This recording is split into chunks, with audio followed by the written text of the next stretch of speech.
This is The Bottom Line, a show designed to help Australian businesses succeed. On the show, you'll hear from leading Australian business owners as they share the lessons they've learned building their companies. You'll learn from their successes as well as some of the challenges they faced along the way. We also talk to experts from a range of fields who share specialised techniques you can use to improve your business. I'm your host, Savan Tuna, and I'm a director at Alexander Spencer, and I'm really passionate about helping Australian businesses succeed. E-commerce is huge at the moment. We are seeing an abundance of clients come to our office to either start an e-commerce business or grow their business through internet. I get so many clients coming to my office wanting to sell product online.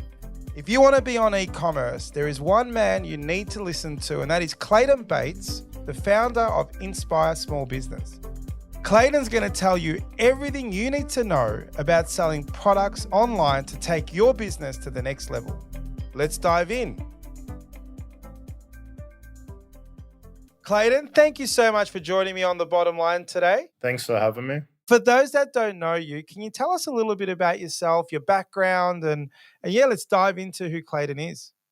Well, I'm a registered Shopify expert, one of the only ones in Australia. So we build e-commerce websites. I like to think my story starts over 20 years ago at high school when one day I went to a can machine to get a drink. I put my money in and 7 cans fell out and I sold all 7 in 5 minutes. I got this crazy idea to sit next to the drink machine and sell drinks at school. And I made tens of thousands of dollars selling cans of drink at high school. And that started my entrepreneurial journey sort of thing to where I am now. So I did that at school and went and got a job for a few years.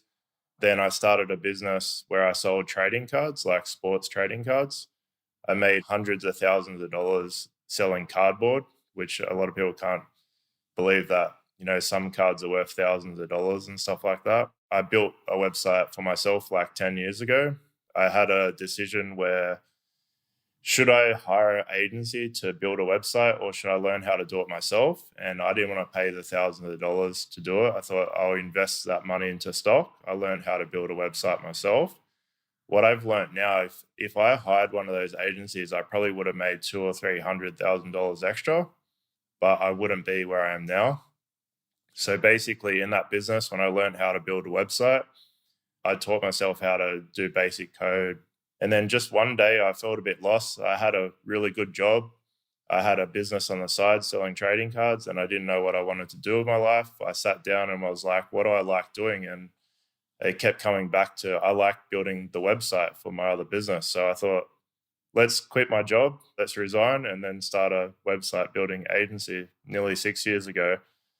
It's been up and down rocky road, but now we're here. Now we're authenticated Shopify experts. It's really hard to be that. We've helped generate tens of millions of extra revenue for our clients, and we've had about 600 clients now. So that's how I sort of got to here. Now, I need to know, we're going to go back just a little bit. I got to get to know this story about the cans of Coke at school. How did you make tens of thousands of dollars selling soft drinks next to a vending machine? Let's dive deeper into that just a little bit. At my high school, they had different sections where you had lunch or whatever it's called, morning tea and stuff. Yeah. And our section that year was at the drink machine. And I thought, why don't I just bring a bag and just sit next to it and be like, hey, don't buy it there, buy it from me for like 20 cents cheaper. And then it started to get some legs. I started to make some money. And then I thought, I think it was right at the end of one of the years. And then when we come back in maybe year 8 or 9, I was like, all right, we have tin lockers. So if I bring heaps of cans of drink to school, put all the drinks in the tin lockers, I can keep them cold with little ice packs and stuff.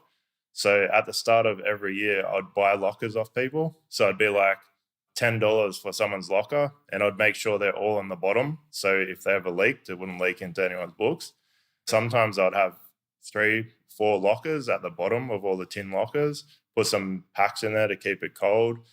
And then it just started from sitting there. And then I think when we went into the next year, I started to hire people.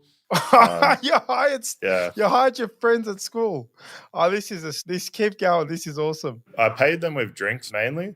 Now that I think about it, like most of the time, I gave them like 2 or 3 cans of drinks. So like cost price $1 for someone to go sell all my drinks at lunch. So yeah, by year 10, I didn't sell drinks at lunchtime anymore. I had people doing it nearly all the time. I'd go play football while they sold drinks. When we had sports carnivals, one of my good mates was 1 year older than me, and then one of my mates was a year younger than me. So we're all in the same year. But when we went to sports carnivals, because of the age, all 3 of us would be in different age groups. So those 2 would sleep over my house, and then we would go and sell to 3 age groups at like swimming carnivals and stuff like that. So yeah, it's pretty crazy. That is crazy. How did you get under the radar from the teachers and stuff? Or did they know and it was, in the 90s or whenever it was that people didn't care? They found out when I was in year 10. So my year coordinator, she couldn't understand why there was so much Pepsi cans like left around on the ground. And doing some investigation, because like we sold Coke at school. And the other thing as well, by year 10, I had like Coke, Pepsi, Mountain Dew, Sprite. Like I had heaps of different combinations of everything. I was selling everything. And then she asked some questions. Some people said stuff. She come up to me and she's like, I didn't realize you're this smart. And then basically she just said, as long as people don't leave the cans on the ground, she doesn't care. That is ruthless. You know what would have been an awesome story if she actually said, look, okay, I don't care, but I want in. Then you're learning about equity, investors, partners. Mate, what a lesson. You wouldn't have needed to do business management, that's for sure. The funny thing is, she was actually my business study teacher in year 11. So it was sort of like a weird sort of thing. But I learned lessons from that business that I still use now today, like in my business. And the one big thing I learned from that business is that people will accept stuff to a certain point, and then it doesn't matter if you're cheaper. So, for example, in year 10, I was sick and jig school a lot and stuff. And you think like a lot of kids would only bring $1 for the can, and the can machine was $1.20. So one day they'll be like, oh, yeah, he's not here, whatever, fair enough. But if you're not there every day, they start to get upset and they just end up bringing $1.20. So by the end of year 10, I started to learn like, don't upset your regular customers, because that's where the repeat customers is what matters the most, I think. You then started Inspire Small Business. And I have to say that was the most inspiring story for any entrepreneur, any young person that wants to get into business. So I love the word inspire. For those that don't know who Inspire Small Business is, could you briefly explain what it is, what's your services, what do you provide? Is it your website building business? Can we go deeper into sort of understanding Inspire? Yeah, so I named it Inspire Small Business because I read a book it's called Your One Word. So if you're struggling to name your business, I highly recommend that book. And it was basically saying, build a business around one word that resonates with you a lot. The thing that kept coming back to me is that I wanted to be inspirational, inspire people. So I think when people hear Inspire Small Business, it sort of resonates with them a lot. Like a lot of people in their about page have like the word inspire that work with me and stuff like that. So it draws people that are like-minded to you, I think. Basically 3 main things. So one, we do video audits of people's websites. So we'll actually film a video, go through, give you tips and suggestions for absolutely free. That's completely free. If you want to get that, you can, no dramas. Then the other 2 things that we do is we build brand new websites, e-commerce websites. So if you sell products, and then we rebuild websites as well. So some people might come, they already have a website and we'll rebuild it. So yeah, that's the main 3 things that we do. I want to focus on building websites. We actually haven't had an episode on our podcast around websites, building websites, purposes of websites. The area I want to dive into is user experience, user interface. But my first question around this is, understanding client needs or customer needs, preferences, their expectations is obviously critical for building a successful business. But when you're building a website, what are the key factors we should consider when building one? I mean, let's talk, obviously e-commerce is a big one. So we can talk both services-based or e-commerce.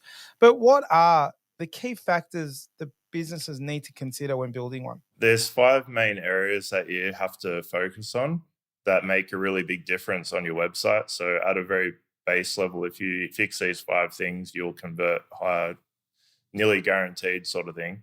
But I think one thing that a lot of people make a mistake on is that the really fancy, beautiful websites, a lot of the time, those convert not as good as what I'm going to talk about. So sometimes websites that look amazing and they're like award winning, they'll win every award imaginable, will convert low. The other thing as well is like people look at influencers, like big influencers, and they'll build a website similar to that influencer. But the thing that people don't understand is that there's this thing called a love factor that I like to call it the love factor. If you build a brand and people love you, your whole website could be the worst website in the world and it has one link to the checkout and they will find that link to the checkout because they love you and it doesn't matter. So for example, Kylie Cosmetics, when they launched their website in 2017, it was the fastest growing Shopify website in the world. And it was one of the worst websites. It was so clunky, so bad. But the thing is, like, how many people love Kylie Jenner and all that sort of stuff? Like, people will wait 20 seconds for a page to load and stuff like that. So sometimes people compare themselves to big companies or they want a beautiful website, but it really depends what you want. Do you want it to look nice or do you want to make money? And then the 5 things that most people mess up, whether it's e-commerce, like I specialize in e-commerce, so I know e-commerce very well, but this sort of relates to every website. The first thing is your homepage. You really have to understand what you're doing on your homepage. So, for example, in e-commerce, a lot of people will go to a homepage that already know what you're about. They've followed you on social media. They Googled your business name, so they know about you. So what I normally recommend on most websites is the first 2 or 3 sections are all about selling. Like you have a banner that goes to all your products, or then you have 4 best-selling products or new arrivals or some categories and stuff like that. You want to make it super easy for someone to go buy something, especially because if a lot of people like you on social media, like it's that love factor thing. So you just want to make it easy for them. The middle of the page, I normally recommend you build trust, build a connection. So you have some reviews. You might have an image with text, like nice image, a little bit of the story, link to the about page, then maybe 8 or 12 products, Instagram feed, something like that. A lot of our clients have followings on Instagram. So we work with a lot of people that have like a brand on Instagram. So that's why we like to finish the homepage like that. If you're featured on articles and stuff like that, you put that in the middle of the page too. Normally, if someone's featured on really, really big things, we'll put it as like the second block on the homepage because it builds a lot of trust straight away. So a lot of people don't understand their homepage. So if you can try to understand what you need to do on your homepage, you'll definitely make more money. Most people don't make it halfway down your homepage. So what is the first few sections is really important. The second one for e-commerce is like their product page. There's 3 main things you want to do here. You want to have all the information about the product. You want to build trust, so reviews. And if you have benefits on the product, you want to display them. You also want to build out this page. So thinking about not having massive chunks of text, because a lot of people are on mobiles. So you want to break up some text with images and stuff, give them a really nice experience, like going through your product page, especially the higher the product price is. So if you have a $20 product, you can get away with a lot more. But if your product's $1,000, you can't get away with as much. So it really depends on product price and stuff. Reviews make a big difference. I always recommend Luke's reviews. People can leave photo reviews. It will automatically email the customer to leave a review and stuff like that. It's a paid review app. It starts at $10 USD a month, but every one of our clients that use it, it pays for itself. Because if you think about it, if someone gets an email to leave a review and they're happy with the experience, they go to your website to leave a review and then they might buy something else. So that's why that review app normally pays for itself, especially if you have a large inventory. The third one is site navigation. So the more products you have on your website, the more things going on your website, the more important site navigation is. So you really want to make it very easy to find what you're looking for. One little thing that we do a lot that a lot of people don't do, and a lot of templates don't have this option, so we actually code it in. We'll build out a main menu that works one way for desktop and a completely different way for mobile, because the user experience is different on mobile and desktop. So that's why that's really important. But like I was saying, the more products you have, the more important site navigation is, having filters on the collection page, things like that. The fourth one is a checkout. So a lot of people forget to add their logo, their colors in the checkout, because they're not really thinking about that when they're building the website. And on Shopify, the checkout settings are in a different section. So I think a lot of people miss it.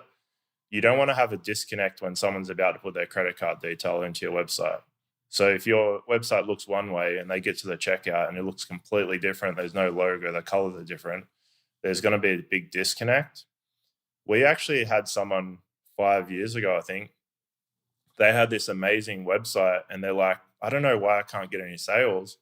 And I went through, people like, change this, like giving him advice. And I'm like, no, I can't be this. This guy's got a really good website. Went all the way to the checkout. And when I got to the checkout, the background color was different. There was no logo. There was like blue. There's no blue on his website. And when he changed that, he got 5 sales the next day, which was like crazy just from changing the checkout.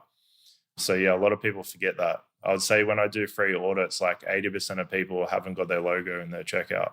The fifth one, and one of the most important, is mobile friendly. Most websites are getting 50 to 90% traffic mobile these days.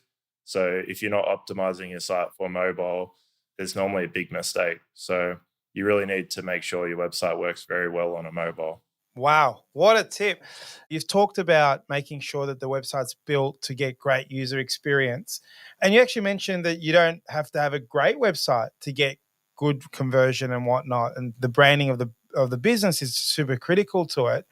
But from a user experience perspective, what are the things that are low-hanging fruit? Is it the stuff that you talked about? Is there any sort of tips you can give around how we can make user experience a little bit better? And what are the things that people miss generally? Yeah, it's mostly those 5 things. But a cool little story here as well is like a company I worked with 5 years ago, they were making $50,000 a year for their website. They had a very good brand. They had very good images, some of the best images I've ever seen for a website. But their website was not built very well. And I think it went back to the love factor thing that I talk about. There was heaps of broken links all through their website, right?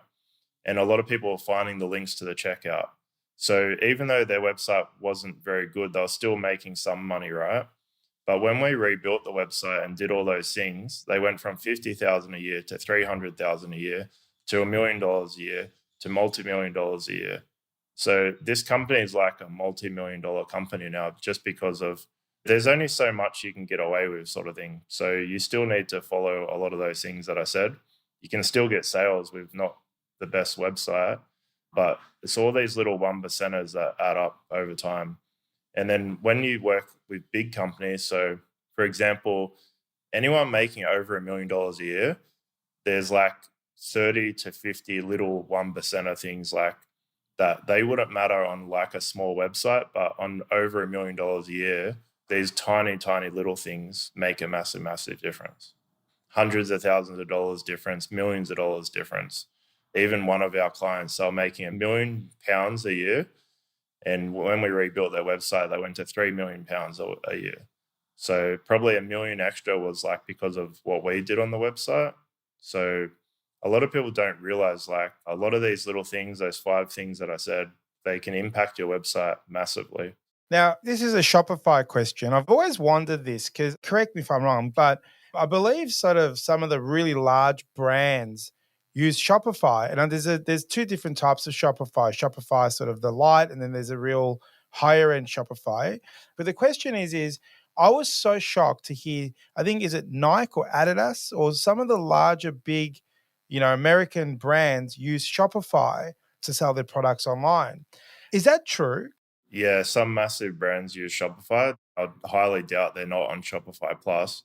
So Shopify Plus it starts at 2,000 USD a month to have it. So probably some people thinking like 2,000 USD a month to have a website, but it makes sense at certain levels.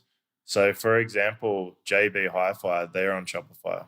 Yeah, is that Shopify Plus? Yeah, JB Hi-Fi uses that. Yeah, that would be on Shopify Plus for sure, 100%. So the follow-up question is this. I've actually got a real live example of a client that was on Shopify. I believe they were on Shopify, and somehow they got convinced that their business had outgrown Shopify. they had to go and build a custom built e-commerce website because Shopify could not do what it needed to do to get to a certain level. So as a Shopify expert, if JB Hi-Fi is on Shopify Plus, is paying 2,000 USD a month or whatever they're paying, and maybe they have some add-ons and all sorts of other things that help, but do we need to build custom built website? If it's good enough for JB Hi-Fi, why would it not be good enough for small SME e-commerce businesses? So the question is, can we just do it with Shopify, or do we need to build custom websites? I think it depends on situations and stuff. So even though JB or Hi-Fi, they would be paying the $2,000 a month, they would have transaction fees, stuff like that. The amount of fees that they pay for Shopify, some people would probably fall over if we actually calculated what it was. Like they wouldn't believe it, sort of thing. So sometimes it comes down to, is another platform, the transaction fees at a certain level going to be better? Shopify is really good. If you actually go speak to them and so someone's here making millions of dollars a year, they're on Shopify. If you actually arrange a call with them, sometimes they will try to match other prices of other platforms and stuff. But it really depends. Like most things you can it depends what you need, sort of thing. So just for example, I know a company that I worked with years ago, they spent like 150,000 on a custom built website for their thing because no platform had what they needed, sort of thing. So it really depends what you need. Shopify's got a solution for nearly anything, but yeah, it comes down to transaction fees, what you need, stuff like that, what integrations you need. But I would say nearly no one that would be listening to this would need to consider not using Shopify if they had e-commerce. There's only a small percentage of people that probably couldn't use Shopify at a very, very high level. Awesome. We've talked about websites. We've touched on Shopify. How do you approach as a developer and someone that helps businesses understanding the target audience for a website project? Is that really important in terms of how you as a consultant build the website, or is that up to the client? So normally we start with getting some examples of websites they like the look of. We would never copy anyone else's website, by the way, but it gives us a good idea of like what they like. So let's just say they send us 5 examples and then we'll go back to them and be like, all right, these 2 websites will most likely convert very well if we do something along these lines, sort of thing. And then if they have like, for example, a marketing agency, we might talk to their marketing agency, see what their goals are and stuff like that. But yeah, that's sort of how we sort of start. Sometimes it'll be like a collaboration between a marketing agency and us. Sometimes we'll do some research into other companies, things like that, try to get a good idea of what works in that niche. We've worked with nearly every niche now, so we have a pretty good idea of what's going to work and stuff. But yeah, we'll go away and do research and stuff, and we can't ever guarantee that 100% it's going to work, but we try to give it the best shot. Like we want to build good relationships and make it work for the other person. So I think we go above and beyond to do that research and stuff instead of just building the same cookie cutter websites for every single client we have. We actually go do the research and stuff like that. And what are some of the most common challenges you encounter when working on website projects? And really what I'm looking for here is the listeners going, oh, geez, I've got some of those problems here. So what are some of those website projects you've encountered and what are those common challenges? So probably the biggest one is just speed optimization. So for example, one thing in Shopify, it actually says, hey, your website is slow or it's faster than other stores or whatever, right? But the thing is, a lot of people don't actually understand speed on a website. So this is how I normally always explain it. If you ran your website into a speed score checker sort of thing and you got 0 out of 100, you'd never make a sale. If you got 100 out of 100, you'd never make a sale either. Just having a checkout on your website slows down your website. And basically, when it comes to speed, it's a balancing act. So some things that you need to convert people into customers will slow down your website. But if you take them away, your website won't convert as well. So that's why it's sort of like this balancing act between having a fast store, but then having a store that also converts. Then the other thing as well, a lot of the time you're unfairly being compared to other stores because what might happen is like you're being compared to stores that have nothing on their website. They're super fast and making no money, sort of thing. So it's sort of like when you can understand that and get your mind around that, that's something hard to explain to people sometimes. And then probably the other one is like conversion rate as well sometimes. Like normally, if you have a massive high conversion rate, you probably aren't really making that much money. So normally when you scale, like the conversion rate will go down a bit. So for example, one of our clients, their conversion rate was 50% on an e-commerce website. It's unheard of that it's 50% sort of thing, right? But they were making $500 a month. So basically what was happening is they were going to markets, and the only people going to their website was someone they spoke to in person at a market, gave them a business card. So you think like they built that good connection with someone at the market. So basically anyone that was going to their website was like super highly likely to buy something, right? Mm. And then when we relaunched the website, and then they started to make a lot more money, like thousands of dollars a month, but their conversion rate went down because like more people were coming to the website. It wasn't people from the markets and stuff. So sometimes that will happen, but you just have to understand why things are the way they are, sort of thing sometimes. I want to talk about SEO and not go into too much detail here, but whenever you go to build a website, SEO always gets sort of mentioned. And you just discussed around conversion and bringing in traffic. How important is SEO tactics? I feel like you build a website. What SEO tactics? What's the SEO advice that you have for our listeners around how they should implement SEO strategies when building websites? It really depends, this one. So, for example, some people, it's actually easy to rank very high on Google for their products or services or whatever. But then some people, you're up against thousands of other companies. Then you're up against like companies spending hundreds of thousands of dollars a year on SEO and Google Ads and things like that. So normally it depends on the situation, but we mostly work with people that have built a brand on Instagram. So we're building the website similar to their Instagram account, similar sort of feelings. Most people we work with, a lot of their income isn't coming from Google. It's coming from building a brand on social media. But yeah, we always do like the basics and stuff like that. But yeah, we sort of warn people like SEO is a long-term play. It's not going to happen overnight. Sometimes there's better places you can spend your money, sort of thing. So just for example, you could go hire an agency, spend thousands of dollars a month, and then in 3 or 4 months, maybe you start to get sales, right? Or you could go and pay Instagram influencers and TikTok influencers to promote your products. And if you get a good one, you'll see results next week or 2 weeks from now. So it really depends what you want to do. And even just running ads in general, like you'll see faster results normally. But yeah, it depends, sort of thing. I love it. Now, what final piece of advice would you give to an Australian business that is still in the process of creating their website, or those who are looking at redesigning their website? Yeah, just keep it simple. Don't try to overcomplicate it. Keep it simple until you start to make sales, and then start to add maybe one thing here or there, or do an upsell later and stuff once you start to make sales. But yeah, definitely keep it simple. People complicate their websites way, way too much.